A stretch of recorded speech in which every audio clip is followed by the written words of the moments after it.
கர்த்தருக்கு மகிமை உண்டாகட்டும்.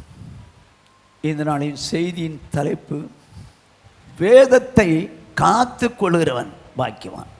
138வது சங்கீதம் 2வது வசனம். உமது பரிசுத்த ஆலயத்திற்கு நேராக நான் பணிந்து உமது கிருபை நிமித்தமும் உமது உண்மை நிமித்தமும் உமது நாமத்தை துதிப்பேன். உமது சகல பிரஸ்தாபத்தை பார்க்கிலும் உமது வார்த்தையை நீர் மகிமைப்படுத்தி இருக்கிறீர். என்ன சொல்லுது பாருங்க, உமது சகல பிரஸ்தாபத்தை பார்க்கிலும் உமது வார்த்தையை மகிமைப்படுத்தி இருக்கிறீர். வானம் உண்டாக்கடவுனார் உண்டாயிற்று, பூமி உண்டாக்கடவுனார் உண்டாயிற்று. இந்த வானம் பூமியெல்லாம் அழிஞ்சிடும், ஆனால் தேவனுடைய வார்த்தை ஒருபோதும் அழியாது, ஒருபோதும் அழியாது. அது கடைசி வரைக்கும் நிற்கும். ஏன் தெரியுமா? அதை வச்சு தான் நியாயந்திருக்க போகிறார், வசனத்தை வச்சு தான் நியாயந்திருக்க போகிறார். ஆகையினால எல்லாவற்றை காட்டிலும் தேவன் தம்முடைய வார்த்தையை மகிமைப்படுத்தி இருக்கிறார். எல்லாவற்றை பார்க்கணும் பிரஸ்தாபாக்கி வச்சிருக்கிறார். இப்போ உங்கள் கையில், என் கையில் தேவன் வசனத்தை கொடுத்துருக்கார். கோடிக்கணக்கான மக்களுக்கு இந்த வசனம் இல்லை, ஆனால் உங்களுக்கோ எனக்கோ கிருபை கொடுத்தார். ஆனால் வேதம் என்ன சொல்லுது? நீதிமொழிகளின் புஸ்தகம் 29வது அதிகாரம் 18வது வசனம். தீர்க்க தரிசனம் இல்லாத இடத்தில் ஜனங்கள் சீர்கட்டு போவார்கள். சரி, வேதத்தை காக்கிறவனோ பாக்கியவான். என்ன சொல்லுது பாருங்க, வேதத்தை காக்கிறவனோ பாக்கியவான். வேதத்தை கேட்கிறவன் அல்ல, வேதத்தை படிக்கிறவன் அல்ல, வேதத்தை காக்கிறவன் பாக்கியவான். வேதத்தை காத்து கொள்கிறவன். அப்போ இவ்வளவு பெரிதான எல்லாவற்றையும் பார்க்கலும் வேதத்தை முக்கியப்படுத்தி வச்சிருக்காரு. சரியா? இப்போ இயேசு என்ன சொல்றாரு பாருங்க. யோவான் எழுதின சுவிசேஷம் 14வது அதிகாரம் 21வது வசனம்.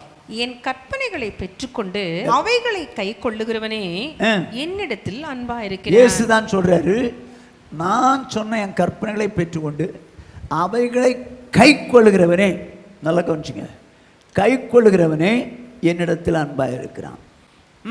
என்னிடத்தில் அன்பா இருக்கிறவன் என் பிதாவுக்கு அன்பா இருப்பான். என்ன சொல்றாரு? என்கிட்ட அன்பா இருக்கிறவன் என் பிதாவுக்கு அன்பா இருப்பான். ஏன் பிதாவுக்கு அன்பா இருப்பான்? ஏன்னா இயேசு சொல்ற வசனமே பிதா சொன்ன வசனம் தான். நான் சுயமாய் ஒன்றும் பேசுவதில்லை, நான் பேச வேண்டியது என்னதென்றும், நான் உபதேசிக்க வேண்டியது என்னதென்றும் என்னை அனுப்பின பிதாவே என்னை கட்டளையிட்டார். ஆகையால் நான் பேசுகிறவளை பிதா எனக்கு சொன்னபடியே பேசுகிறேன். புரிஞ்சுங்க. ஸோ அதனால் இயேசு சொல்கிறார், ஏன் கற்பனைகளை பெற்றுக்கொண்டு, நான் சொன்ன வசனத்தை பெற்றுக்கொண்டு அவை கை கொள்கிறனோ ஏன் மேலே அன்பாக இருக்கிறான்.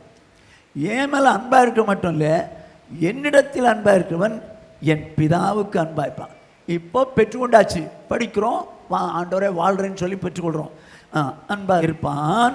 நானும் அவனில் அன்பா இருந்து அவனுக்கு என்னை வெளிப்படுத்துவேன் என்றார். என்ன சொல்றாரு? நானும் அவனில் அன்பா இருந்து அவனுக்கு என்னை வெளிப்படுத்துவேன், என்னை வெளிப்படுத்துவேன். யாருக்கு ஆண்டவர் வெளிப்படுத்துவார்?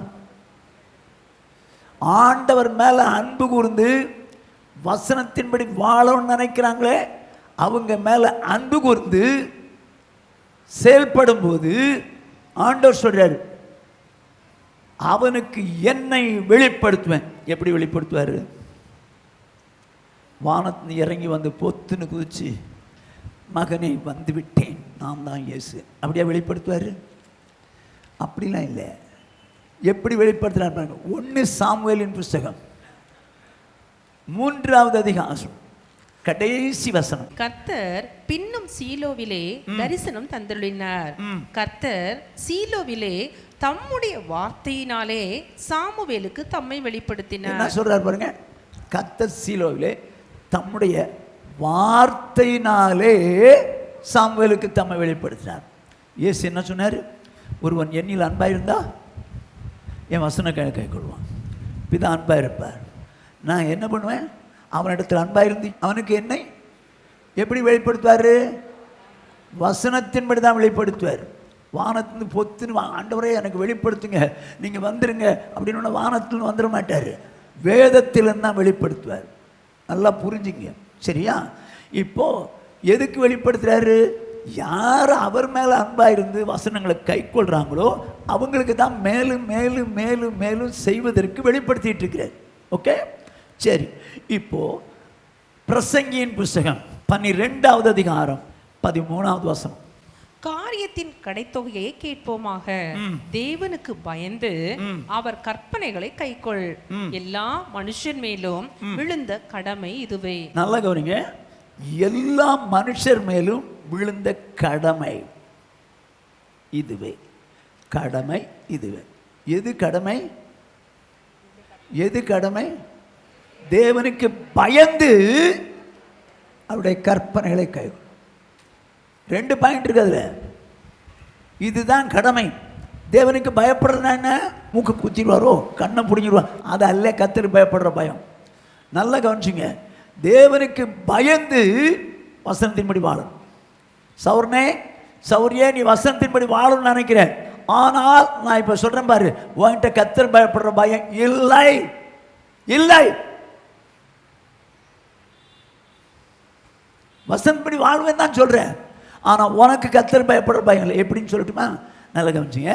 கர்த்தருக்கு பயந்து அவருடைய கற்பனைகளை கை கொள்வது தான் யாரு? தேவனுக்குரியவன். அது கடமை, நம்மேல் விழுந்த கடமை. கர்த்தர் பயப்படுறதுன்னா என்னங்க? நீதிமொழிகளின் புஸ்தகம் 8வது அதிகாரம் 13வது வசனம். தீமையை வெறுப்பதே கர்த்தருக்கு பயப்படும் பயம். போதும். என்ன சொல்ல பாருங்க? தீமையை வெறுப்பதே கர்த்தருக்கு பயப்படும் பயம். அப்போ கர்த்தருக்கு பயந்து அவருடைய கற்பனைகளை கை கொள்கிற மனுஷன் பாக்கியவான். அது அவன் விழுந்த கடமை. எது கடமைன்னு சொல்லுங்க? தீமை வெறுத்துடணும். தீமை வெறுத்துட்டு வசனம் என்ன சொல்லுதோ அப்படி வாழும். இது நம்ம மேலே விழுந்த கடமைங்க. நம்ம மேலே விழுந்த கடமை. நான் இப்படி சொல்கிறேன், நீங்கள் வசனம் படிக்கிறீங்க, தீமை வெறுத்துட்டீங்களா? நீங்கள் வசனப்படி வாழ விரும்புகிறீங்க, தீமையெல்லாம் வெறுத்துட்டீங்களா? பாவத்தெல்லாம் வெறுத்துட்டீங்களா? தேவைப்படும்போது பாவம் செய்வோம், தேவைப்பட்டால் சினிமா பார்ப்போம், தேவைப்பட்டால் சீரியல் பார்ப்போம். வாலிப பிள்ளைகள் தேவைப்பட்டால் லவ் பண்ணுவாங்க, லவ். ஆனால் நாங்கள் வசனம் படிக்கிறோம்ப்பா, வசனம் படிக்கிறோம். ஆஹா, டே டே டே டே டே சி, உன் கடமையை தவறிய நீ கடமையிலிருந்து நீ விலகிற. தேவனுடைய பார்வையில் உன் மேல விழுந்த கடமை என்ன தெரியுமா? தீமையை வெறுத்துட்டு அதுக்கப்புறம் வசனத்தின்படி வாழ்றதான் கடமை. நான் வசனத்தின்படி வாழ்றேன் அப்படின்னு சொல்லிட்டு இன்னும் பாவத்தை செஞ்சா நீ கடமை நிறைவேற்றலன்னு அர்த்தம். எத்தனை தப்பு பண்றீங்க, ஆனா பைபிள் படிச்சு நானும் செய்யறேன்பா, நானும் வாழ்றேன்பா. நோ, யாரோ ஏமாத்துற, யாரோ ஏமாத்துற. கடமையை செய்யாதபடிக்கு உன் கடமையிலிருந்து நீ விலகுற.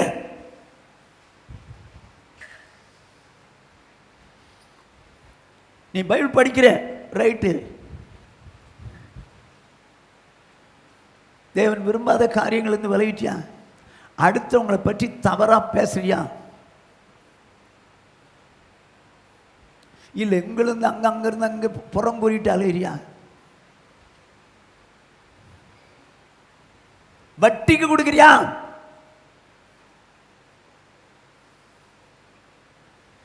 எங்க பாவம் நிறைய இருக்குது, சொல்லிட்டே போனால் நிறைய நேரம் ஆயிரும்.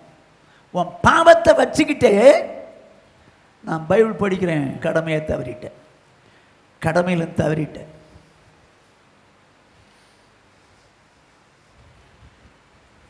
என் மேலே விழுந்த கடமை என்ன தெரியுமா? பாவத்தை வெறுத்துடணும், ஆண்டவர் சொன்ன வசனத்தின்படி வாழும். ஓகே, இதுதான் நம்ம மேலே விழுந்த கடமை. இப்போது வசனத்தின்படி பாவத்துக்கு செத்துடணுங்க. நீங்களும் நானும் பாவத்துக்கு செத்துடணும். பாவம் செய்கிற மாதிரி ஒரு சூழ்நிலை செத்துடுற ஆண்டவரேன்னு சொல்லுங்கள். நான்லாம் அப்படி தான் சொல்லுவேன். பாவம் செய்கிறத விட நான் செத்துருவேன் ஆண்டவரேன்னு சொல்லுவேன்.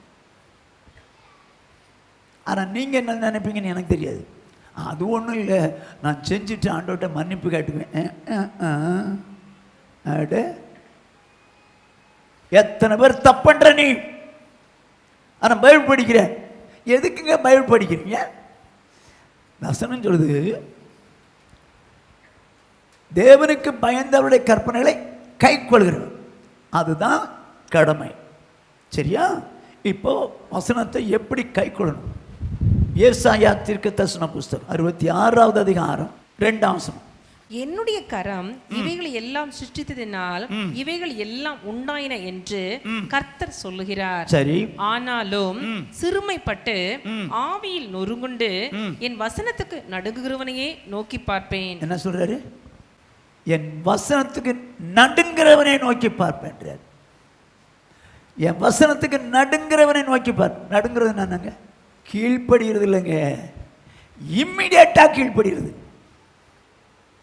வசனத்துக்கு நடுங்கிறதுனா இம்மிடியேட்டாக கீழ்ப்படுகிறது. நம்ம வசனம் படிக்கிறோம்ல, எதுக்கு படிக்கிறீங்க?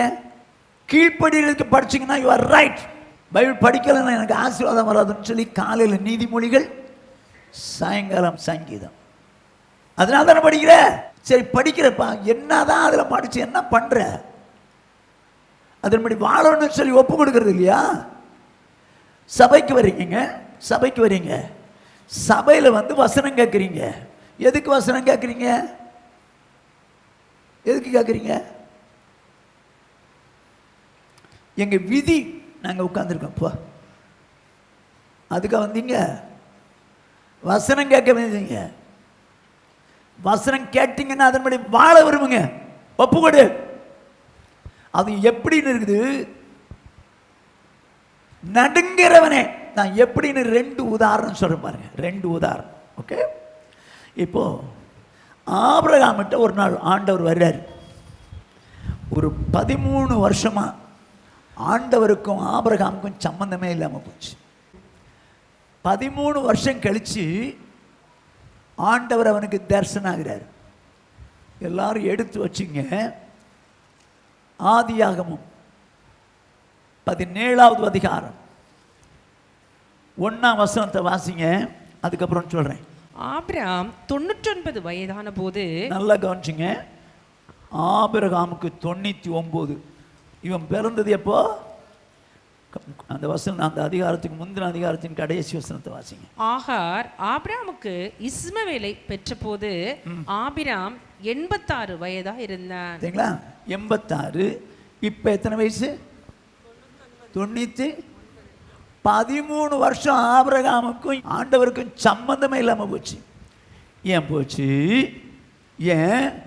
ஐயோ, இவன் விட்டு சந்ததி பிறக்குன்னு சொன்னனே, இவன் நம்பலையே, ஆகாட்ட போயிட்டானே அப்படின்னு சொல்லி ஆண்டவர் வருத்தப்பட்டு அவன்கிட்ட பேசுறதை நிறுத்திட்டார். இப்போ அவனுக்கு தரிசனமாகிறார். தரிசனமாகி என்ன சொல்றாரு? அவன் கேட்குறான், எனக்கு என்ன தருவீங்க? வேலைக்காரங்கள அடிமையில எனக்கு உதவிக்காரனாக இருக்கிறான், எனக்குன்னு சுதந்திரமே கிடையாது. அப்படி சொல்லாத, நான் உனக்கு உள்ள தரேன். இனி சாராயை சாரா என்று அழைக்காதிருப்பாயாக. ஏன்? அவளை சாரான்னு சொல்லு, அவளுக்கு பிள்ளை பிறப்பான், அவனிடத்தில் ஜாதிகள் வரும், ராஜாக்கள் புறப்படுவாங்க. இனிமே அவளை சாராயின்னு சொல்லாத, சாரான்னு சொல்ல சொல்லிட்டு அப்படியே வந்தவர் என்ன சொல்றாரு? எப்பா வாசிங்க. இப்போ அதே அதிகாரம் 22வது வசனம். தேவன் ஆபிரகாமோட பேசி முடிந்த பின்பு, நல்லா கவனிச்சுங்க, ஆபிரகாமோட என்ன பேசினார் தெரியுமா? பேசி முடித்த பின்புன்னு இருக்கு. என்ன பேசினார் தெரியுமா? எப்பா, உனக்கு பிறந்த ஆண் பிள்ளைகளை விருத்த சேதனம் பண்ணணும். இப்ப பையனுக்கு வயசு என்ன? உங்களை போய் கேட்டேன், ஆபிரகாம்கிட்ட கேட்டிருக்கணும். 13 வயசுங்க. அதோடு ஆண்டவர் சொன்னார், உன் வீட்டில் இருக்கக்கூடிய வேலைக்காரர்கள் ஆண்கள் அத்தனை பேரும் விருத்த சேதனம் பண்ணணும், விருத்த சேதனம் பண்ணணுன்ட்டார். உடனே இவன் என்ன பண்ணுறான் வாசிங்க, இப்போ 22ஆம் வசனம். தேவன் ஆபிரகாமோட பேசி முடிந்த பின்பு அவர் அவனை விட்டு எழுந்துள்ளினார். இவ்வளவு நேரம் பேசிக்கிட்டு இருந்தாருங்க. 1ஆம் வசனத்திலிருந்து 22 வரைக்கும் பேசிட்டு இருந்தாரு. 21 தான் சொல்றாரு எல்லாருக்கும் என்ன பண்ணு, விருத்த சேதனம் பண்ணுன்னு சொல்றாரு. இப்ப பேசி முடித்த பின்பு அவர் அவனை விட்டு எழுந்திருந்தார். அவர் போயிட்டார், அவனை விட்டு போயிட்டார். இப்ப நடக்கிறத பாருங்க. அப்பொழுது அப்பொழுது என்னங்க, அவர் அவனை விட்டுட்டு போறாரு. அப்பொழுது, எப்பொழுது? இம்மிடியேட்டா என்ன செய்றான் பாருங்க. ஆபிரகாம் தன் குமாரனாகிய இஸ்மவேலையும் தன் வீட்டிலே பிறந்த யாவரையும் தான் பணத்திற்கு கொண்ட அனைவருமாகிய தன் வீட்டில் உள்ள ஆண் பிள்ளைகள் எல்லாரையும் சேர்த்து தேவன் தனக்கு சொன்னபடி அவர்கள் நுனித்தோலின் மாம்சத்தை அந்நாளிலே தானே விருத்த சேதனம் பண்ணினார். என்னமா, எல்லா ஆம்பளைகளுக்கும் விருத்த சேதனம் பண்ணி விட்டான். எங்க பையனுக்கு வயசு என்ன? 13. மகனே, ஆண்டவருக்கு விருத்த சேதனம் பண்ண சொல்றாருப்பா, பண்ணவா? No question. வேலைக்காரங்களாம் கூப்பிட்டு ஆண்டவர் சொல்லியிருக்காரு நான் விருத்த சேதனம் அப்படிதான் சொன்னார். ஆண்டவர் சொன்னதை இவன் இம்மிடியேட்டா செஞ்சுட்டான். அப்பொழுது ஆண்டவர் எழுந்திருச்சு போன உடனே, நீ வசனம் கேட்ட உடனே கீழ்படுற? வசனம் கேட்ட உடனே கீழ்படுற? கீழ்படுகிறதே இல்லை. அப்படி கீழ்படுறதா இருந்தாலும் நான் ஜெபம் பண்ணி கீழ்படுறேன். ஆமா, சொன்னவர் ஆண்டவர், நீ அவர்கிட்ட ஜெபம் பண்ண மாத்தியா சொல்லி தருவாரு? எங்க உங்க மேல விழுந்த என் மேல விழுந்த கடமை நீங்க செய்யலன்னு வச்சுங்க, நரகத்துக்கு போனுங்க.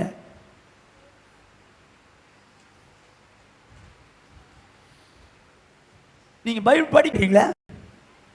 இம்மிடியேட்டா கீழ்படுறீங்களா? என்னடா அது, கீழ்படுறீங்களா? கீழ்படுறீங்க தானே படிக்கிறீங்க. அவன் அப்பொழுது அந்நாளில் தானே எல்லாருக்கும் செஞ்சு விட்டான். என்ன மாதிரி தேவனுடைய மனுஷனா இருப்பான். அதோடு மாத்திரம் இல்லை, உங்களுக்கு தெரிஞ்ச சம்பவத்தை சொல்றேன். இம்மிடியேட்டாக கீழ்படினுங்க. நானும் நீங்களோ, நான் ஜெபம் பண்ணிட்டு அப்புறம் கர்த்தர் என்கிட்ட பேசினார்னா கீழ்படுறேன். அதான் பைபிள் மூலம் உங்கள்கிட்ட பேசுறாருல்ல. அப்புறம் இன்னொரு தடவை வானத்தின் தொப்புன்னு குதிச்சுட்டு வந்து பேசுவார். உனக்கு விருப்பம் இல்லை, அதனால என்ன பண்ண மாட்டேங்கிற, செயல்பட மாட்டேங்கிற, உன் கடமை செய்ய மாட்டேங்கிற. யோவான் எழுதின சுவிசேஷம் 19ஆவது அதிகாரம் 26, 27. அப்பொழுது இயேசு தம்முடைய தாயையும் அருகே நின்ற தமக்கு அன்பாயிருந்த சீஷனையும் கண்டு தம்முடைய தாயை நோக்கி, ஸ்திரீயே, அதோ உன் மகன் என்றார். பின்பு அந்த சீஷனை நோக்கி, அதோ உன் தாய் என்றார். இவ்வளவுதாங்க. இயேசுவுக்கு பிறகு பையங்க 4 பேர் பிறந்தாங்க. அவங்க கிட்ட தாயை ஒப்பு கொடுக்க விரும்பல. யோவான்ட்ட ஒப்பு கொடுக்க விரும்புறாரு. அவர் சொல்றாரு, தாயை பார்த்து அதோ உன் மகன், சீஷனை பார்த்து அதோ உன் தாய். என்ன நடந்ததுன்னு பாருங்க. அந்நேரம் முதல், அங்க அப்பொழுதுன்னு வாசிச்சோம், இங்க அந்நேரம் முதல், அதே டைம்ல அந்த சீஷன் அவளை தன்னிடமாய் ஏற்றுக்கொண்டான். கர்த்தருக்கு மகிமை உண்டாகட்டும். அந்நேரமே ஏங்க அவன் குடும்பம் இல்லையா, பார்த்து கீழ்படிஞ்சாங்க. இம்மிடியேட்டா கீழ்படிஞ்சாங்க. நீங்க எப்படி, நீங்க எப்படிங்க கீழ்படிஞ்சீங்க? இதுல வேற என்கிட்ட பேசிட்டோம், அவங்கெல்லாம் கீழ்படிஞ்சாங்களுக்கு, இவங்கெல்லாம் கீழ்படிஞ்சாங்களுக்கு, நான் தான் கீழ்படியணுமாக்கு அப்படின்னு சொல்லி அவங்களையும் இவங்களையும் கையை காட்டிக்கிட்டு நீ கீழ்படிய மாட்டேங்கிற. வேதம் என்ன விரும்புது தெரியுமா? வாசி, பிலிப்பியர் 2வது அதிகாரம் 15-16. கோணலும் மாறுபாடுமான சந்ததியின் நடுவிலே குற்றம் அற்றவர்களும் கபடு அற்றவர்களும் தேவனுடைய மாசற்ற பிள்ளைகளுமா இருக்கும்படிக்கு. என்னமா கோணலும் மாறுபாடும் உள்ள சந்ததியின் நடுவிலே அப்படின்னா இந்த உலகத்தின் மக்களுக்கு மத்தியிலே நாம் குற்றமற்றவர்களும் கபடு அற்றவர்களும் தேவனுடைய மாசற்ற பிள்ளைகளுமா இருக்கும்படிக்கு எல்லாவற்றையும் நல்லா கவனிங்க. எல்லாவற்றையும்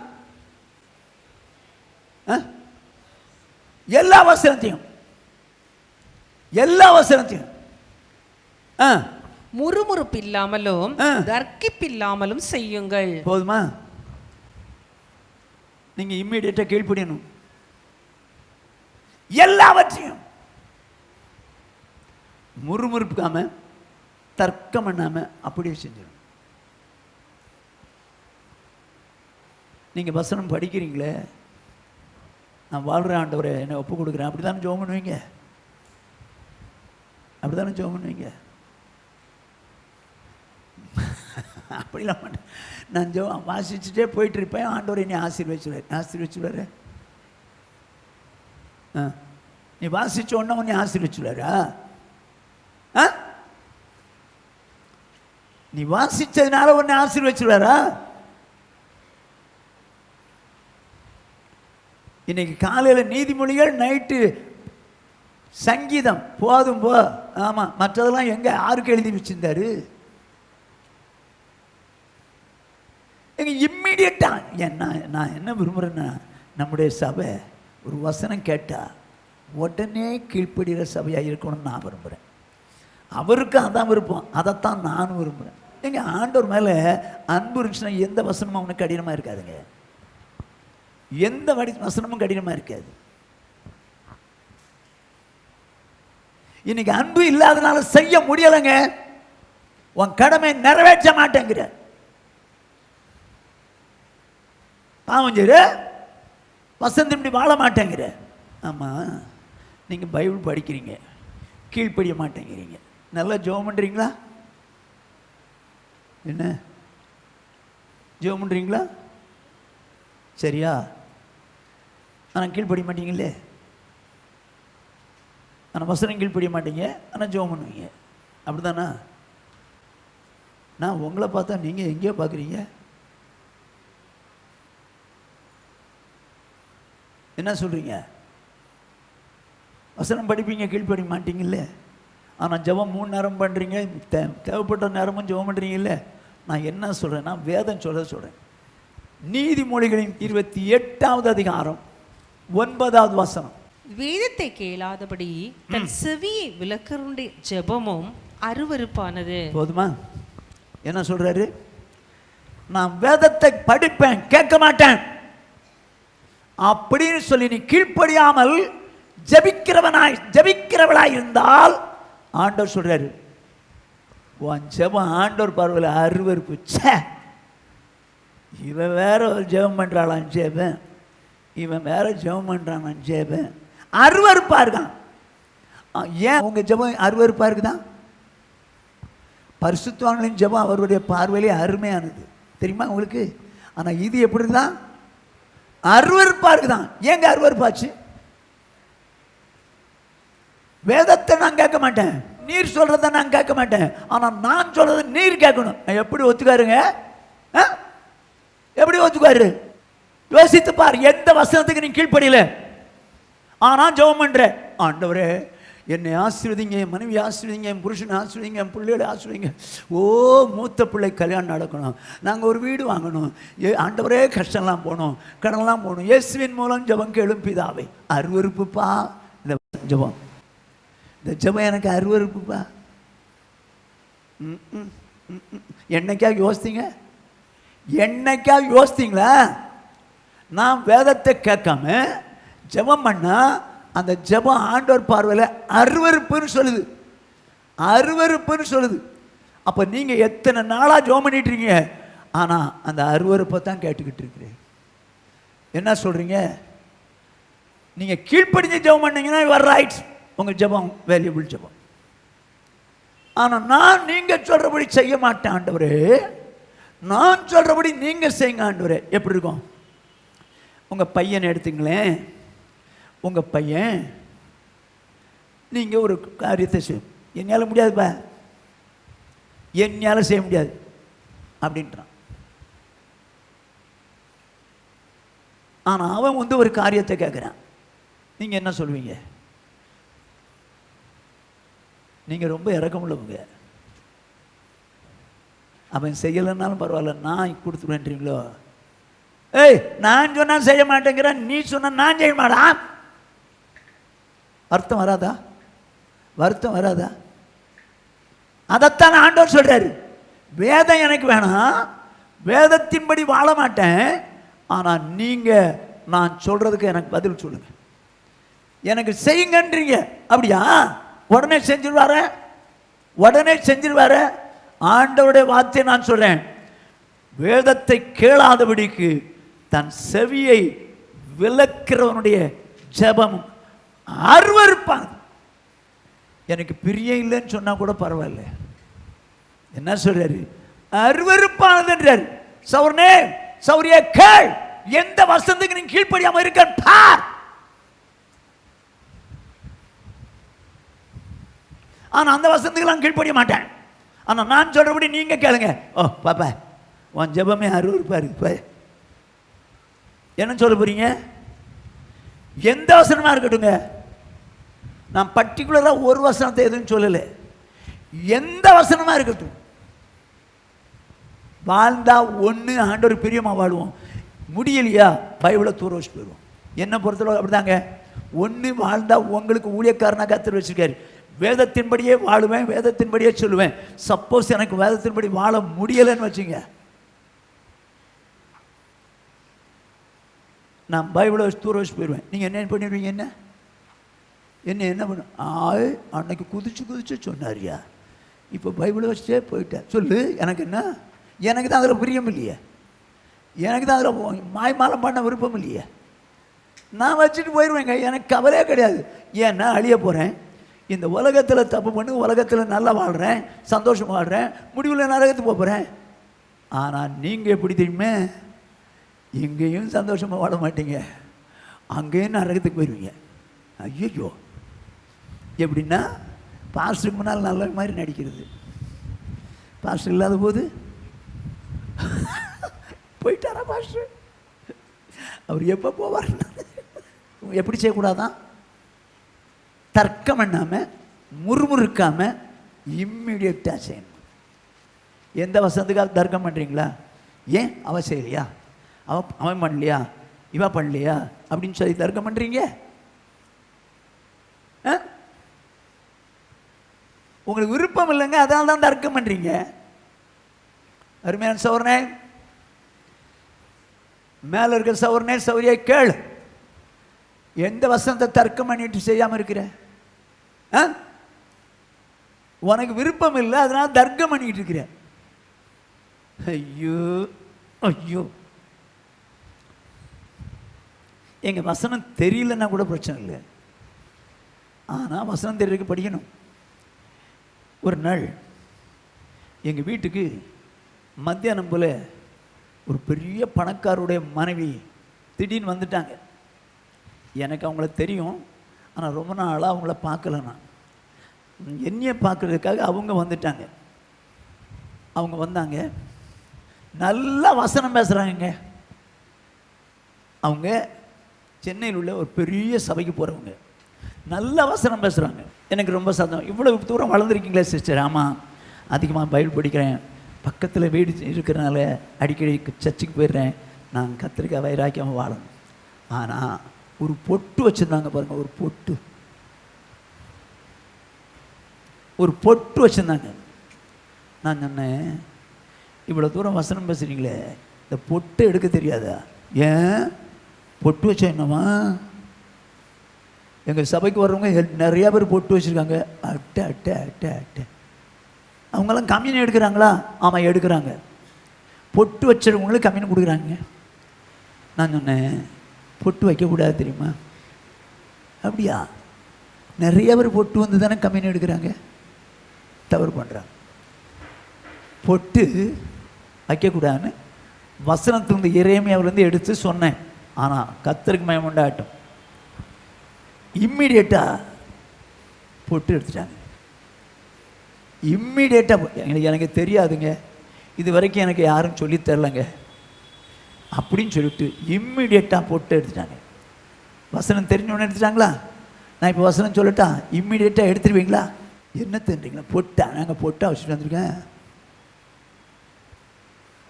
எதை எடுக்கணுமோ எடுக்க சொல்கிறேன், இம்மிடியேட்டாக எடுக்கிறீங்களா? நான் வேணா கண்ணை மூடிக்கிறேன். ஆமாம், வெள்ளியும் பொண்ணு யாருடையது? கர்த்தருடைய. கர்த்தருடையதை கர்த்தருடைய புள்ள போட்டுக்கிறேன். இதில் என்ன இருக்கு? மகிமை யாருடையது? நீ எடுத்துக்க, எடுத்து பாரு. ஏறதுக்கு வந்த நிலைமை தான். போ, ஏறது புழு புழுத்து சத்தம், புழு புழுத்து சத்தம். அப்போ அந்த சௌரி கேட்ட உடனே இம்மிடியேட்டா போட்டு எடுத்தாங்க. நான் இப்போ சொன்ன உடனே இம்மிடியேட்டா எடுத்துறீங்களா? நீங்க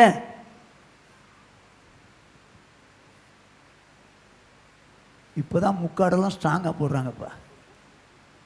காதல கழுத்தில் இருக்கிறதெல்லாம் தெரியக்கூடாதுன்னு உங்கள்கிட்ட நான் சொல்லி என்ன பண்ண போகிறேன்? எவ்வளோ வருஷமாக தான் சொல்லிக்கிட்டு இருக்கிறேன், நடக்கலைல்ல.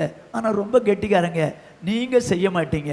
ஆனால் ஆண்டவரே எனக்கு இதை செய்யும், அதை செய்யும், அதை செய்யும், இதை செய்யும்னா கர்த்தர் சொல்லுவார், உன் ஜெபம் எனக்கு அருவருப்பட, உன் ஜெபம் எனக்கு அருவருப்பு. எங்க உங்கள் ஜெபம் ஆண்டவருக்கு பிரியமாக இருக்கணுமா? ஐயோ, ஆமே. அப்படின்னா நீங்கள் என்ன செய்யணும்? என்னங்க செய்யணும்? ஆண்டவர் என்ன சொன்னாலும் செஞ்சிருங்க. நான் செய்ய மாட்டேன், நீங்கள் செய்யுங்கன்னா அந்த ஜெபம் அருவருப்பு. போங்க. இப்போ மரியாதை பார்த்து அந்த தூதன் சொன்னான், கிருபை பெற்றவளே வாழ்க அப்படின்னு சொன்னானா? சொன்னான். சரி, அந்த கிருபை பெற்றவளை பரிசுத்தாவினால் கர்ப்பம் தரித்து பிள்ளை பெறுவான், அவருக்கு இயேசு என்பர். அவன் கடைசியில் என்ன சொல்லிட்டான்? இதோ நான் ஆண்டவருக்கு. அந்த தூதன் பேசி முடித்த உடனே இதோ ஆண்டவருக்கு அடிமை, ஆண்டவருக்கு அடிமை. மரியாள் கிருபை பெற்றவள் தானே. ஆனால் ரோமன் கத்தோலிக்க ஜனங்கள் அவளை கிருபை பெற்றவளோடு கூட நிறுத்திடுறாங்களா? கடவுளாகவே வணங்குறாங்க. அப்படிதான் நம்மளுது, கடவுளாகவே வணங்குறாங்க. ஆனால் இயேசு இந்த உலகத்தில் இருக்கும்போது பிரசங்கம் பண்ணிட்டு இருக்கிறார், ஜனத்துக்கு மத்தியில் பிரசங்கம் பண்ணிட்டு இருக்காரு. பிரசங்கத்தில் என்ன நடக்குதுன்னு பாருங்க, என்ன நடக்குதுன்னு பாருங்க.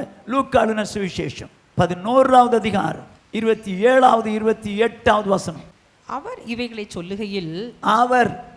சொல்லுகையில் என்ன சொன்னார்? என்னோடு இராதவன் எனக்கு விரோதியாக இருக்கான், என்னோடு சேர்க்காம சிதறடிக்கிறான்னு 23 சொல்றார். அது மாதிரி சொல்லிட்டு வர்றார். அவர் இவைகளை சொல்லுகையில் ஜனக்கூட்டத்தில் இருந்த ஒரு ஸ்திரீ, ஜனக்கூட்டத்துக்குள்ளே இருந்த, அப்போ ஜனத்து கூட்டத்துக்குள்ள தான் பேசிட்டு இருக்கிறார்.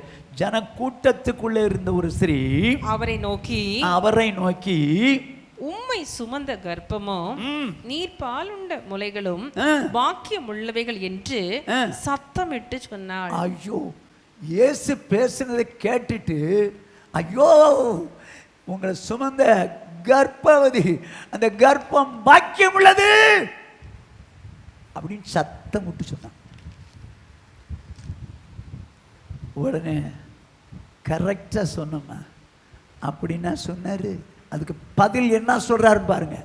அதற்கு அவர், அப்படி ஆனாலும் தேவனுடைய வார்த்தையை கேட்டு அதை காத்து கொள்ளுகிறவர்களே அதிக பாக்கியவான்கள் என்றார். ஹல்லேலூயா. ஏங்க அவ என்ன சொன்னா? உம்மை சுமந்த கர்ப்பம் பாக்கியம் உள்ளது. சரியா சொன்னம்மா, எங்க அம்மா பாக்கியவதி அப்படின்னு சொல்லல. ஆனா தேவனுடைய வார்த்தை கேட்டு அதை காத்து கொள்கிறவளே அதிக பாக்கியவான். கேட்கிறவங்க இல்லை, கை கொள்றவங்க இல்லை, கை கொண்டு காத்து கொள்றவங்க. இப்போ மரியாதை விட பாக்கியவானாய் பாக்கியவதியா நாம மாற முடியுமா? எப்படி மாற முடியும்?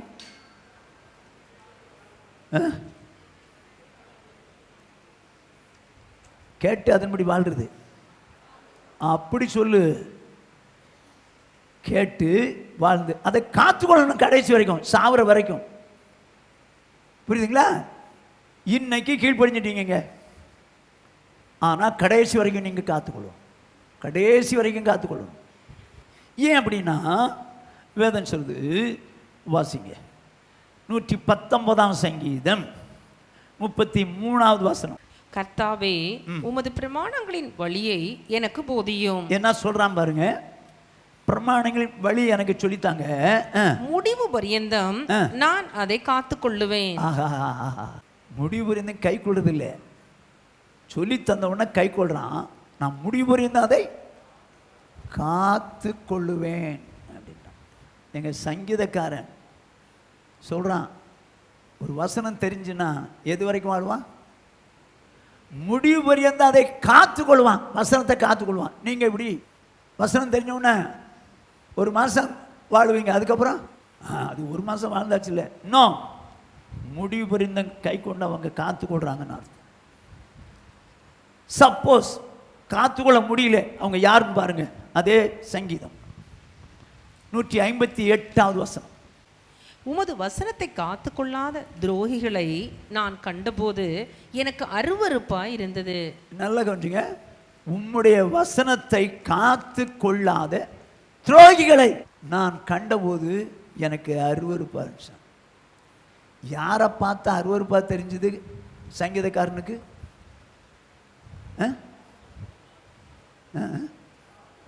வசனத்தை கை கொள்ளாதவனையா காத்து கொள்ளாதவனையா? அடே டே டே, கை கொண்டான், ஆனா இப்ப காத்துக்கொள்ள முடியல. காத்து கொள்ளாதவனை பார்த்தா எனக்கு ஐயோ ஐயோ. அவன் யார் தெரியுமா? துரோகி. அவன் துரோகி. எத்தனையோ வசனத்தை நீ கை கொண்ட, ஆனா இன்னைக்கு அதை காத்திருக்கிறான் பார், அதை காத்து கொண்டிருக்கான் பார். காத்து கொள்ளாதனால தேவனுடைய பார்வையில் நீ யார் தெரியுமா? துரோகி. எனக்கு தெரிஞ்சு 3 விதத்தில் துரோகம் பண்றாங்க. துரோகிகளின் முடிவு வித்தியாசமா இருக்கும். 3 விதத்தில் துரோகம் பண்றாங்க. 1, பயத்தினால வசனத்தை காத்துக்கொள்ள முடியாம துரோகம் பண்றான்.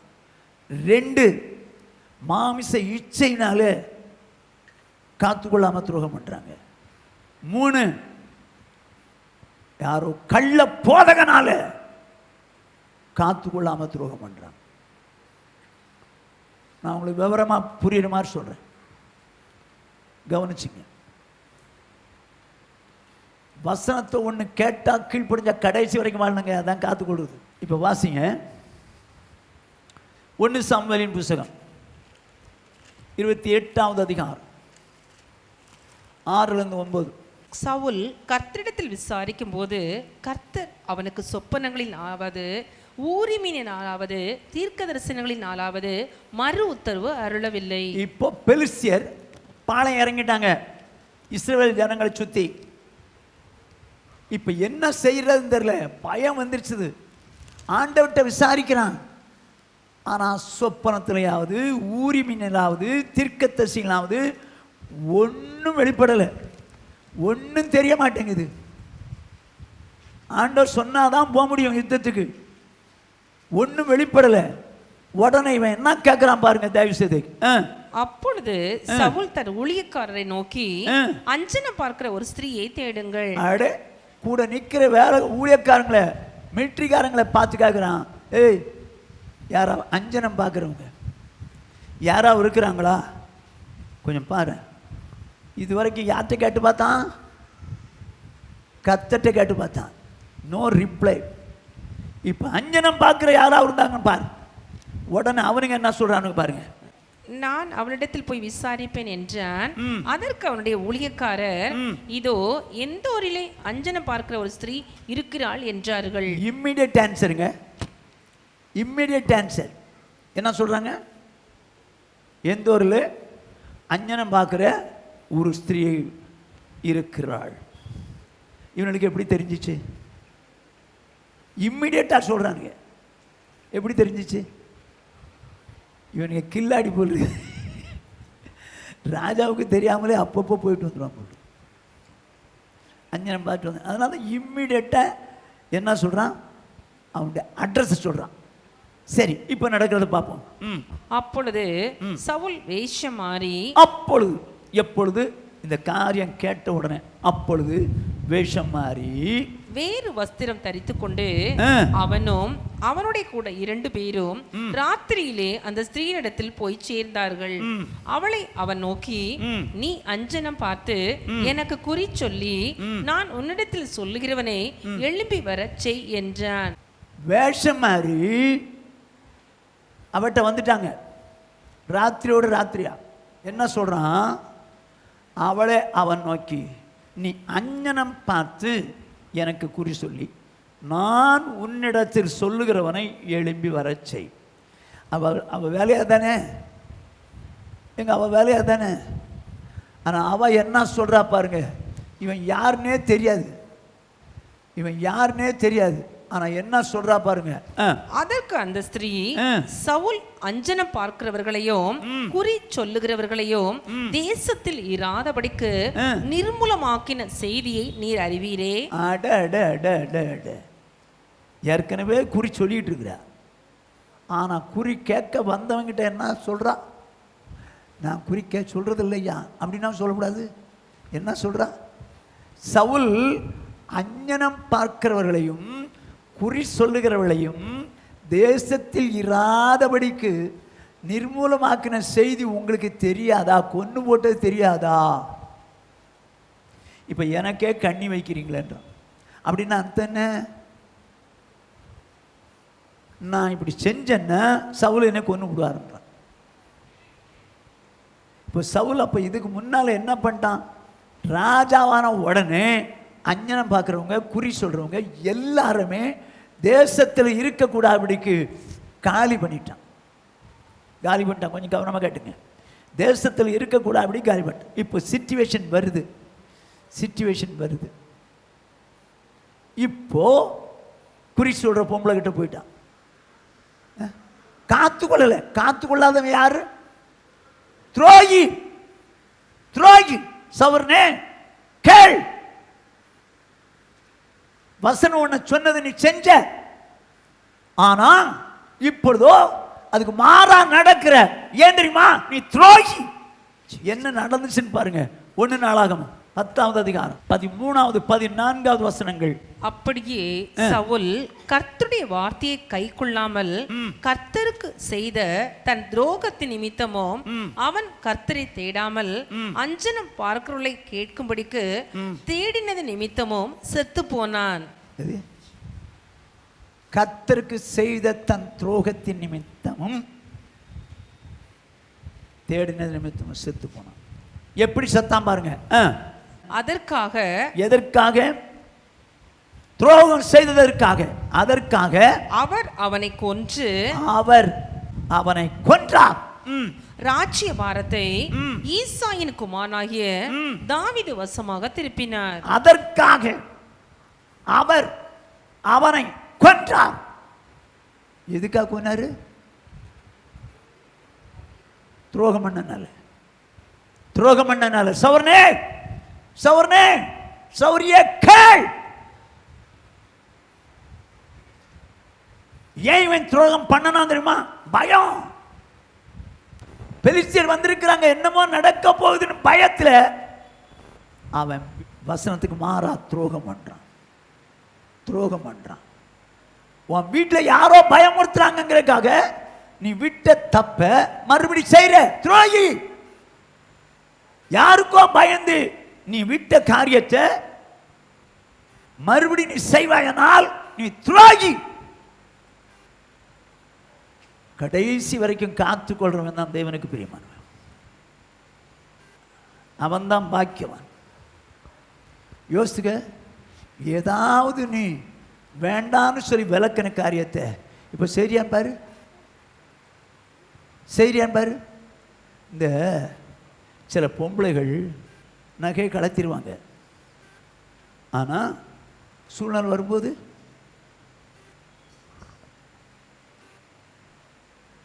நகையை போட்டுக்குவாங்க.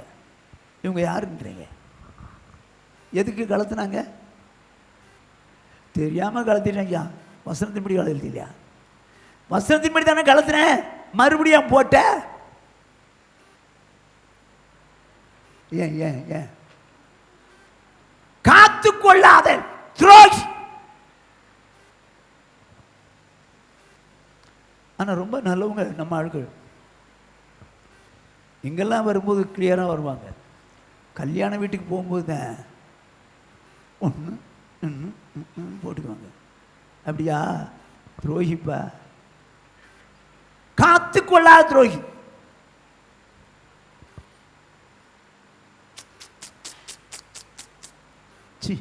இவன் ஏங்க செஞ்சான் இப்படி?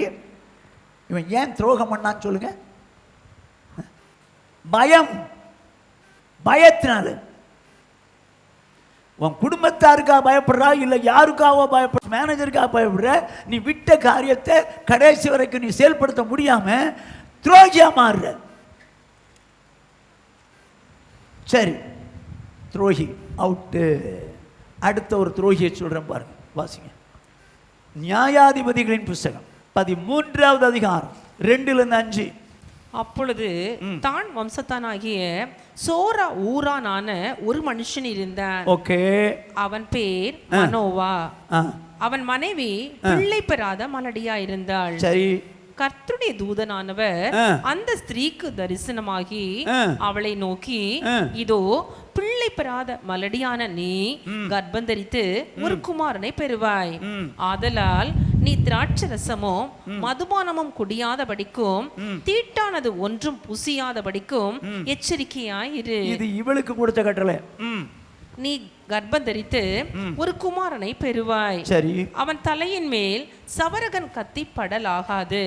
அந்த பிள்ளை பிறந்தது முதல் தேவனுக்கு என்று நசரனாய் இருப்பான். அவன் இஸ்ரவேலை பெலிஸ்தரின் கைக்கு நீங்களாக்கி ரட்சிக்க தொடங்குவான் என்றார். என்னவா? இவன் யாரா இருப்பான்? நசரனா இருப்பான். நசரனா திராட்சை ரசம் குடிக்கக்கூடாது, முடி சிரைக்கக்கூடாது, வெட்டக்கூடாது. பிறந்தலேருந்து அப்படியே தான் இருக்கணும். இப்படி தான் இருப்பான்னு சொன்னார். இப்போ பிள்ளை வளர்ந்துட்டான். அவங்க அம்மா சொல்லி கொடுத்துருப்பாங்களா இல்லையா? சொல்லி கொடுத்துருப்பாங்க. இப்போது என்ன நடந்ததுன்னு உங்களுக்கு தெரியும். இவன் இந்த லேடிஸ் விஷயத்தில் வீக்கு. ஒன்று, பெலிஸ்திய பெண்ணுக்கிட்ட ஏமாந்தான் கல்யாணம் பண்ணி. இவன் தான் ஏமாத்தி வந்துட்டான்னு வச்சுங்க. 2, காசாவுக்கு போய் வேசி வீட்டில் நுழைஞ்சான். 3, ஆத்து ஓரமாக இருக்கக்கூடிய தெளிலாளோடு கூட சிநேகமாக இருந்தான். இப்போ நடந்தது என்ன? தெளிலாளிவன ரொம்ப தொல்லை கொடுக்குறான். அவளுக்கு வேண்டியது பணம் தானே. அங்கே உள்ள அதிகாரிகள்லாம் சொல்கிறாங்க, நீ அவன்டா உன் பலம் எதில் இருக்குன்னு தெரிஞ்சுன்னு சொல்லிடு, என்கிட்ட கண்டுபிடிச்சி சொல்லிடு அப்படின்னு கேட்டானுங்க. பணம் கொடுக்குறேன். இவன் 3 தடவை கேட்டான், போய் சொல்லிட்டான். 4வது தடவை என்ன சொல்லிட்டான்? என் தலைமையில் சிறைச்சா என் பலம் போயிடும்ட்டான். என்ன நடக்குதுன்னு பாருங்க, வாசிங்க. இப்போ நியாயாதிபதியின் புஸ்தகம் 16-21 வரைக்கும். இப்படி அவனை தினம் தினம் தன் வார்த்தைகளினாலே நெருக்கி அலட்டி கொண்டிருக்கிறதினால் சாகத்தக்கதாய் அவன் ஆத்துமா விசனப்பட்டு தன் இருதயத்தை எல்லாம் அவளுக்கு வெளிப்படுத்தி, சவரகன் கத்தி என் தலையின் மேல் படவில்லை.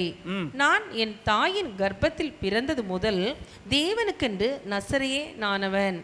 என் தலை சிரைக்கப்பட்டால், நல்லா கவனிச்சுங்க, தலை சிரைக்கப்பட்டால் என் பலம் என்னை விட்டு போம். இது தெரியுமா? அவனுக்கு தெரியாதா?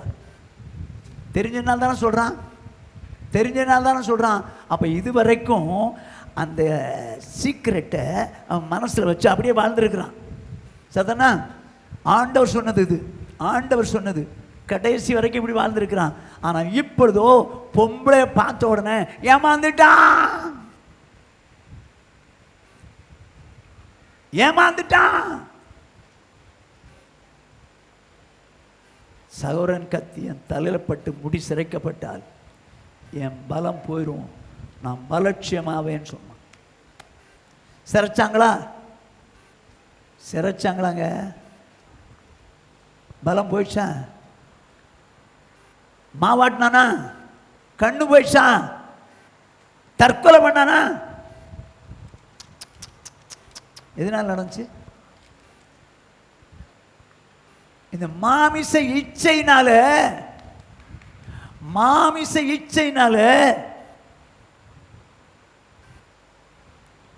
வசனத்தை காத்து கொள்ள முடியாம போயிட்டான்.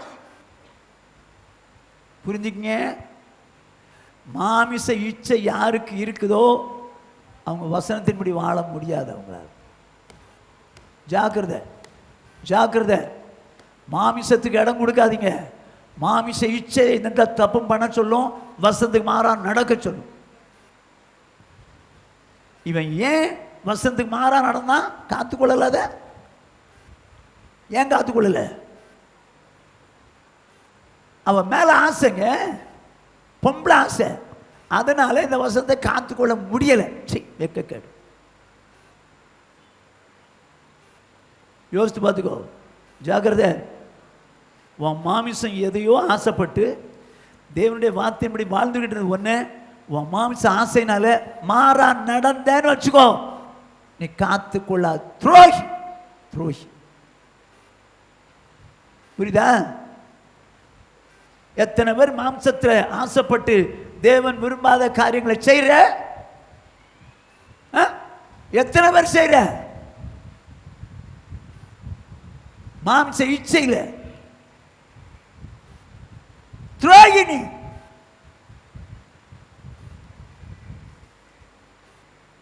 எங்க கீழ்ப்படியாது வேறங்க. கீழ்ப்படிஞ்ச பிறகு காத்து கொள்ளாது வேற. கீழ்ப்படியாதவங்க இது லாய்க்கு இல்லாதவங்க. கீழ்ப்படிஞ்ச பிறகு அது என்ன செய்யணும்? எது வரைக்கும்? முடிவு வரையும் தான் காத்துக்கொள்ளணும். பாதி தூரம் நான் காத்துக்கிட்டேன், இப்போ என்னால் காத்துக்கொள்ள முடியலண்ணா. நான் யார் தெரியுமா? துரோகி. என்ன செய்யலாம்? ஒன்று, பயத்தினால துரோகம் பண்ண. ரெண்டாவது, மாமிச இச்சையினால துரோகம். மூன்றாவதாக 1 ராஜாக்களின் புஸ்தகம் 13வது அதிகாரம் 1 முதல் 3 வசனங்கள். யெரொபெயாம் தூபம் காட்ட பலிபீட தண்டையிலே நிற்கையில், இதோ தேவனுடைய மனுஷன் ஒருவன் கர்த்தருடைய வார்த்தையின்படியே யூதாவிலிருந்து பெத்தேலுக்கு வந்து. நல்ல கவனிங்க. இவன் யெரொபெயாம் வேற ஒரு தேசத்து ராஜா. யூதாவில் இருக்கிறவங்க எருசலேம் தான் கேபிட்டல். அங்கிருந்து ஒரு மனுஷன் வர்றான்.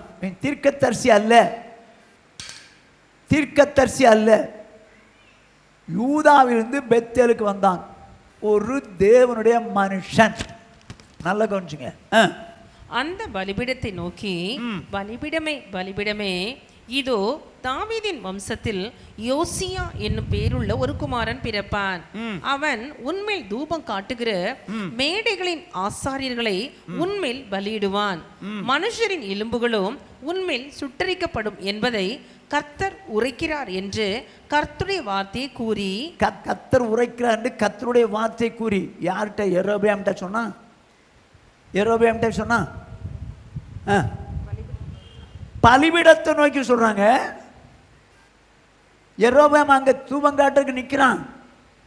பலிபீடத்தை நோக்கி சொல்றான். தாவீது வம்சத்தில் யோசியான்னு ஒருத்தன் வருவான் ராஜா. அவன் உன்மேல் தூபங்காட்டுற மேடைகளின் ஆசாரிகளை உன்மேல் பலியிடுவான்.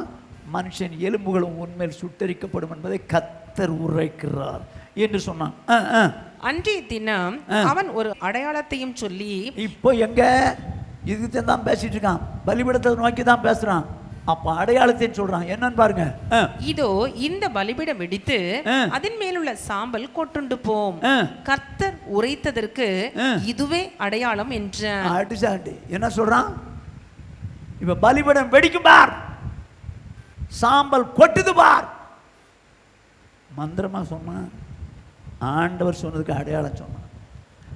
நடந்தது என்னன்னு பாருங்க. பெத்தேலில் இருக்கிற அந்த பலிபீடத்திற்கு எதிராக தேவனுடைய மனுஷன் கூறின வார்த்தையை ராஜாவாகிய யெரொபெயாம் கேட்டபோது, ஓஹோ, ராஜாவா இப்போ யெரொபெயாம் கேட்குறான், ஐயோ இப்படி சொல்றானேன்னு.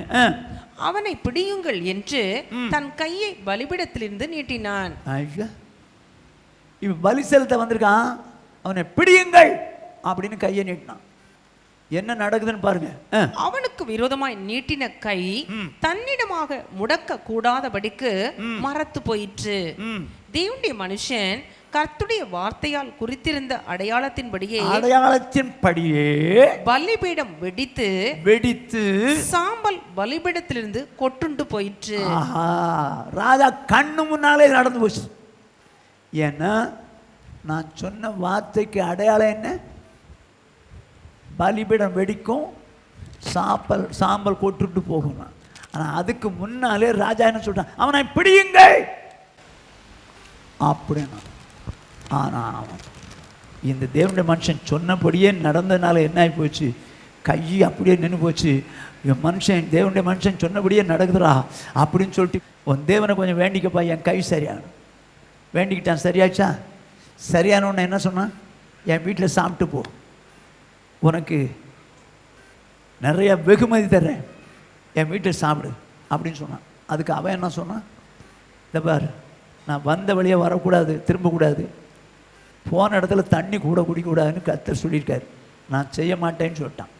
நான் செய்ய மாட்டேன்னு சொல்லிட்டான். கவனமாக கேட்டுங்க, நான் செய்ய மாட்டேன்னு சொல்லிட்டான். அதனால ராஜா விட்டுட்டார், இவன் வெளியே வந்துட்டான். இப்போது அந்த ஊரில் ஒரு கிழட்டு தீர்க்கதரிசி இருந்தார். இப்போ அவங்க பையங்க 2 பேர். இவனுக்கு எப்படி தெரிஞ்சிருக்கும்னு நினைக்கிறீங்க? ராஜாவை கூடவே இருந்து துண்ணுவிட்டு இருந்திருக்காங்க, துண்ணே வாழ்ந்துட்டாங்க. நேர போன அவங்க அப்பாட்ட, அப்பா, யூதாவிலிருந்து ஒரு மனுஷன், தேவனுடைய மனுஷன் வந்தான், இப்படி சொன்ன அப்படியே நடந்து போச்சு. ஆனா அவர் வெகுமதி கொடுக்குறேன்னாரு, முடியாதுட்டான். சாப்பாடு கொடுக்குறேன்னாரு, முடியாதுட்டான். போயிட்டான்பா. இவனுக்கு அவர்கிட்ட கேட்டு வாங்கியே தின்னு பழக்கம். இப்போ ராஜா நம்மளை என்ன நினைப்பார் அப்படி நினச்சா என்னமோ தெரியல. டேய், கழுதையில் சேனம் கட்டுங்களா, எந்த வழியாக போனான், எந்த வழியாக வா, நான் போகிறேன். போனால் அவன் கருவாலி மரத்துக்கு கீழே உட்காந்துருக்கான். நீ யூதாவிலேருந்து வந்த மனுஷன் தானா? ஆமாம். வாசிங்க இப்போ 15 19. அப்பொழுது அவனை நோக்கி, என்னுடைய வீட்டுக்கு வந்து. யாரு? இந்த கிழட்டு தீர்க்கதரிசி இந்த ஒரிஜினல் தேவனுடைய மனுஷனை பார்த்து சொல்றான், என்னோட வீட்டுக்கு வந்து அப்பம் புசியும் என்றான். அதற்கு அவன், நான் உம்மோடே திரும்பவும் உம்மோடே உள்ளே போகவும் மாட்டேன். இந்த ஸ்தலத்திலே உம்மோடே நான் அப்பம் புசிக்கவும் தண்ணீர் குடிக்கவும் மாட்டேன். சரி. ஏனென்றால் நீ அப்பம் புசியாமலும் அங்கே தண்ணீர் குடியாமலும் நீ போன வழியா திரும்பி வராமலும் இரு என்று கர்த்தருடைய வார்த்தை எனக்கு உண்டாயிருக்கிறது என்றான். உள்ளதான் சொல்லிட்டான்ல, உள்ள சொல்லிட்டான். இப்ப இந்த கிழட்டு தீர்க்கதரிசி என்ன பண்றான் பாருங்க. அதற்கு அவன், உம்மை போல நானும் தீர்க்கதரிசிதான். இவன் ஒரிஜினலா டூப்ளிகேட்டாங்க. ஏங்க, அவன் சொன்னா கரெக்டா நடக்குங்க, ஒரிஜினல் தீர்க்கதரிசி. ஆனா அவன் என்ன செய்யறான் பாருங்க. அவன் அப்பம் புசித்து தண்ணீர் குடிக்க நீ அவனை திருப்பி உன் வீட்டுக்கு அழைத்து கொண்டு வா என்று ஒரு தூதன் கர்த்தருடைய வார்த்தையாக என்னோட சொன்னான் என்று அவனிடத்தில் பொய் சொன்னான். தீர்க்கதரிசிக்கு பொய் சொல்ல தெரியுமா? ஊழியக்காரனுக்கு பொய் சொல்ல தெரியுமா? என்ன பொய் சொல்லுவானா? ஐயோ, பொய் சொல்லுவாங்க. தேவைப்பட்டா பொய் சொல்லுவான். பொய் சொன்னான் என்று சொல்லி இப்ப என்ன நடக்கு பாருங்க. அப்பொழுது அவன் இவனோட திரும்பி போய், நல்ல கவனிங்க, இவன் தேவனுடைய மனுஷன், யூதாவிலிருந்து வந்தவன்.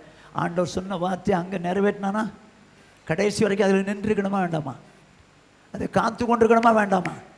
ஆனால் இப்போ சொன்னது யாரு? தீர்க்கதரிசி. அவன் மேலே நம்பிக்கை வச்சு போயிட்டான், சாப்பிட போயிட்டான். சாப்பிட்டுட்டு இருக்கும்போது என்ன நடக்கும் பாருங்க. அவர்கள் பந்தியில் உட்கார்ந்திருக்கிற போது அவனை திருப்பி கொண்டு வந்த தீர்க்கதரிசிக்கு கர்த்தருடைய வார்த்தை உண்டானதினால், அந்த தீர்க்கதரிசிக்கு கர்த்தருடைய வார்த்தை உண்டாச்சு.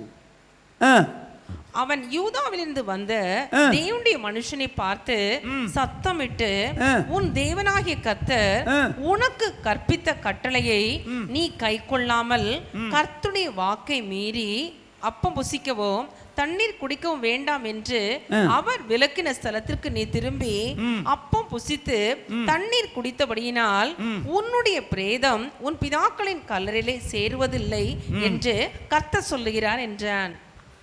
என்ன நடந்துச்சு? இவன் சொன்னது உண்மையா?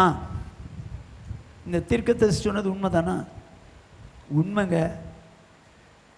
இவன் போயிட்டான், போகிற வழியில் ஒரு சிங்கம் அவனை கொன்னுடுச்சு. சாப்பிடலை. எங்கேயோ ஒரு பிரேத கல்லறையில் வச்சிட்டாங்க. தீர்க்கதரிசி தான், துல்லியமாக அவனுக்கு சொல்ல தெரியும். ஆனாலும் அவன் ஜனத்தை வெளித்தப்ப பண்ணுகிற தீர்க்கதரிசி.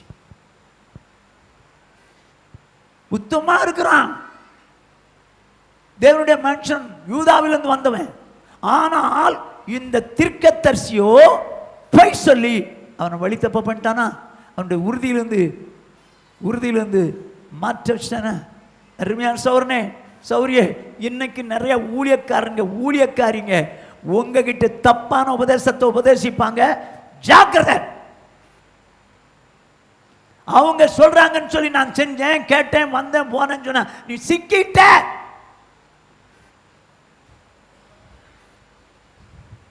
நீ வசனத்துக்கு மாறா போறேன்னு அர்த்தம்.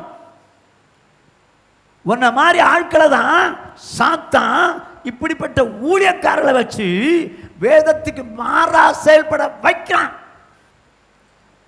ஏங்க, இந்த தேவனுடைய மனுஷன் மாறா செயல்பட்டதுக்கு காரணம் என்ன? அதை உத்தமமா பின்பற்ற முடியாம போன காரணம் என்ன? இன்னொரு ஊழியக்காரன் கள்ளோபதேசம், கள்ள போதவங்க இருக்கிறாங்களா? இன்னைக்கும் உனக்கு விரோதமாக எதையாவது சொல்லி கள்ள போதனையை சொன்னான்னா உனக்கு ஒரிஜினல் போதனையா கள்ள போதனையா எப்படி தெரியும்? அது உனக்கு எப்படி தெரியும்? வேதத்தின்படியே சொன்னால் ஒரிஜினல், வேதத்துக்கு மாறா சொன்னால் கள்ள போதனை. இன்னைக்கு நிறைய ஊழியக்காரர்களும் ஊழியக்காரிகளும் ஏங்க, உங்களை எனக்கு வசப்படுத்தி கொள்ளணும்னு ஆசைப்பட மாட்டேன். உங்களை ஆண்டவர்கிட்ட சேர்க்கணும். நான் உங்களை எனக்கு வசப்படுத்தணும்னா நான் ஏன் இஷ்டத்துக்கு சொல்லி உங்களை ஏன் லைனில் கொண்டு வரலாம், எனக்கு அவசியம் இல்லைங்க. உங்களை ஆண்டவர்கிட்ட சேர்க்கணும், அதுதான் எனக்கு முக்கியம். எத்தனை ஊழியக்காரங்க, எத்தனை ஊழியக்காரிகள் தப்பான காரியங்களை சொல்லி கொடுக்குறாங்க. சின்ன உதாரணம் சொல்லிட்டா, எத்தனை பேர் நகையை கலத்தினவங்க. ஏன் கலத்தின? நீ ஒன்று போட்டால் தப்பு இல்லை. அப்போ சொல்லி கொடுத்தவன் யார் தெரியுமா? ஊழியக்காரர். நீங்கள் நினைக்கிறீங்க, ஐயோ தெரியாமல் அந்த கிழமைன்னு சொன்னான்ல எல்லாத்தையும் கலத்தி விட்டேன். இப்போ ஒன்று போட்டால் பரவாயில்லன்னு சொல்கிறேன். 1 போடு, 2 போடு, 3 போடு, போட்டுக்க. நீ உறுதியிலேருந்து விழுந்தாயே, காத்து கொள்ள முடியாமல் போயிட்டியே. யாரால? கள்ள போதகர்களால. ஜாக்கிரதை.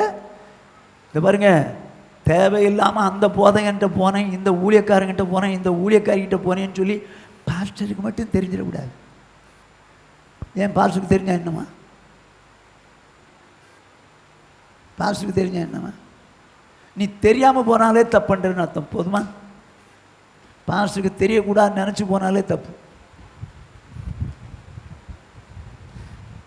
நீ வேதத்தின் உறுதியிலிருந்து கீழே போயிட்ட. யாரால? கள்ள போதகனால. 1 பயத்தினால அவன் வசனத்தின் உறுதியிலிருந்து போயிட்டான். 2 மாமிச இச்சையினால உறுதியை இழந்துட்டான். 3 கள்ள போதகர்களின் போதனையினால. நீங்கள் என்ன யூடியூப்பில் என்ன பார்க்குறீங்க? நகையை கலத்துனவங்க கூட நகை போட்டால் தப்பு இல்லைன்னு சொல்லி யூடியூப்பில் பேசுகிறாங்க. என்ன சொல்கிறீங்க? இந்த கிழவன் தாண்டா இப்படி சொல்லிவிட்டான், போடலான்றாங்க. நான் போட்டுக்கிறேன், போட்டுக்க. நீ என்ன ஆகிட்ட தெரியுமா? நீ என்ன ஆகிட்ட? வசனத்தை காத்து கொள்ளாமல் போயிட்ட. Out, out. வேதம் என்ன சொல்லுது? வாசிப்போம். கடைசி நாட்கள் 2 தீமோத்தேயு 3ஆம் அதிகாரம் 1-4. மேலும் கடைசி நாட்களில் கொடிய காலங்கள் வரும் என்று அறிவாயாக. சரி, இப்போ அந்த 4ஆவது வசனத்தை மட்டும் வாசிக்க பார்ப்போம். துரோகிகளாய் மாறுவார்கள். போதுமா? கடைசி நாட்களே கொடிய காலங்கள் வரும் என்று அறிவாயாக. அதில் ஒரு லிஸ்டே இருக்குது. அதில் ஒன்று என்ன தெரியுமா? துரோகிகளாய் மாறுவாய். சௌரனே, நீ வசனத்தின்படி வாழ்ந்தாய் தான், ஆனால் கடைசி வரைக்கும் ஒன்றை காத்துக்கொள்ள முடியல. இல்லை, கடன் வாங்கக்கூடாதுன்னு நிறுத்தேன், சூழ்நிலை வரும்போது வாங்கினால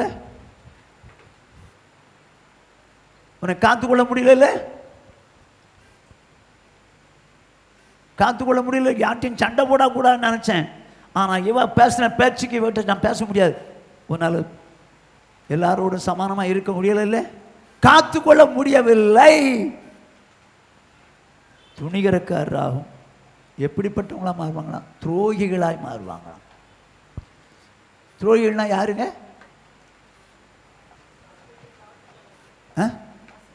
வசனத்தை காத்துக்கூட நம்ம கீழ்ப்படிஞ்சு கடைசி வரைக்கும் வசனத்தின்படி வாழுவோமா? ஆண்டவர்கிட்ட சொல்லலாமா?